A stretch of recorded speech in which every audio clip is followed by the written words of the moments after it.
So these things that are on these cards, these things are things that may or may not be stressors. All right? Do you know what stress is? Yes. Okay. Now, when you ask them questions, they're going to keep saying yes, even though they don't know the answer. So I always, I always ask them, all right, so tell me what stress means. It means when you, it's like when you're not really getting comfortable with it, kind of like. Okay, when you're losing your level of comfort.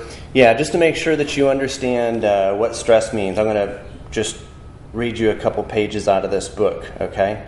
This is Don't Pop Your Cork on Mondays. It comes from the Emotional Impact series, and it's illustrated by the same guy that did the Captain Underpants books. So a lot of the kids will recognize that, and they think it's cool. And these books are really good. So this is called Don't Pop Your Cork on Mondays. And here's how it goes. It happens every day. Some people come unstrung. They pop their corks, they start to yell, and they begin to act like animals. Some people who are under stress growl and snarl like lions. Others act like monkeys and go bananas. Still others lose control and act like bulls. They smash everything in sight. Some people who are under stress don't yell and scream at all. They simply refuse to face a problem and, like ostriches, bury their heads in the sand. Sometimes people cry or they want to run away. Others become very quiet and, just like turtles, crawl into their shells.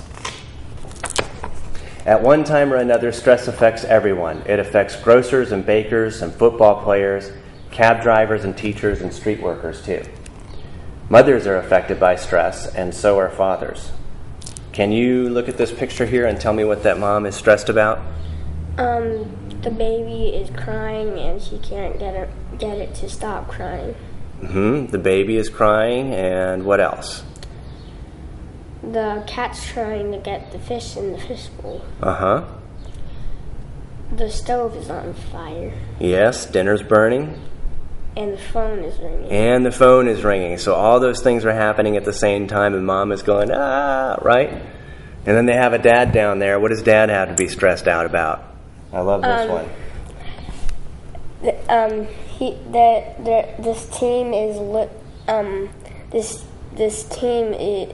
He wants this certain team to win. Yeah, he's getting stressed out about his football game.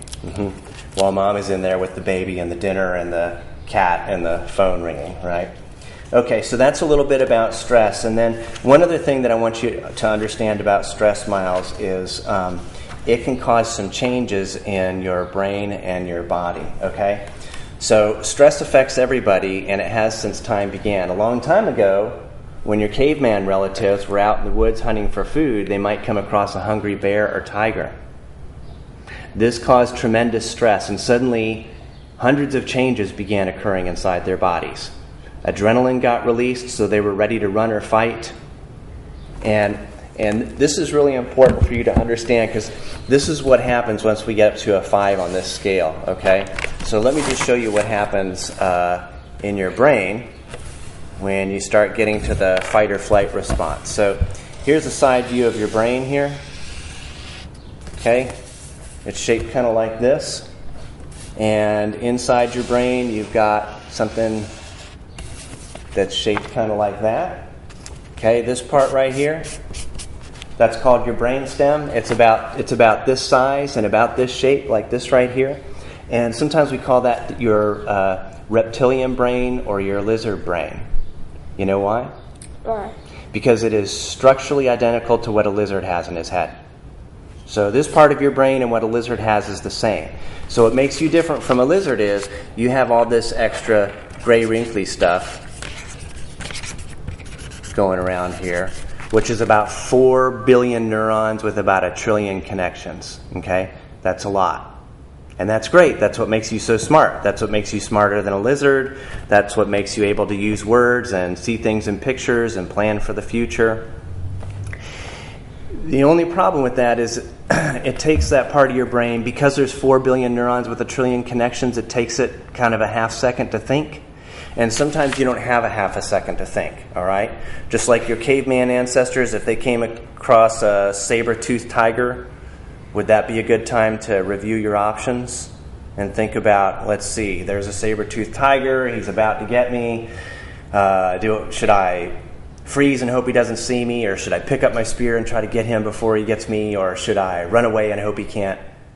And by that time you might be tiger food, right? Or just like today, you could be getting ready to cross the street and you could hear a car coming and maybe you're not sure if you looked both ways or not, and it sounds like it's about to hit you, and you may, all of a sudden you're back on the curb and your heart's beating really fast and you're kind of shaking and you're like, wow, what happened? And that is your amygdala doing its job. So it's spelled kind of funny, and it's a funny sounding word. Your amygdala is down here on your brainstem, like right here. It's about the size of a peanut, and that's how you spell it, the amygdala. And what it does is it watches everything that's coming in through your senses and into your brain.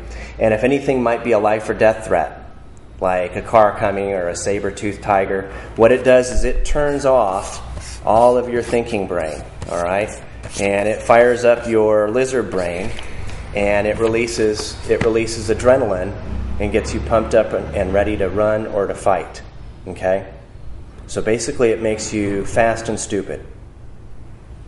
At this point, you're about as smart as a lizard, all right? So that way you can do something quickly without really thinking about it. So that's what happens at a 5.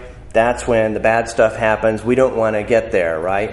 We don't want to get there to the yelling and kicking and getting in trouble.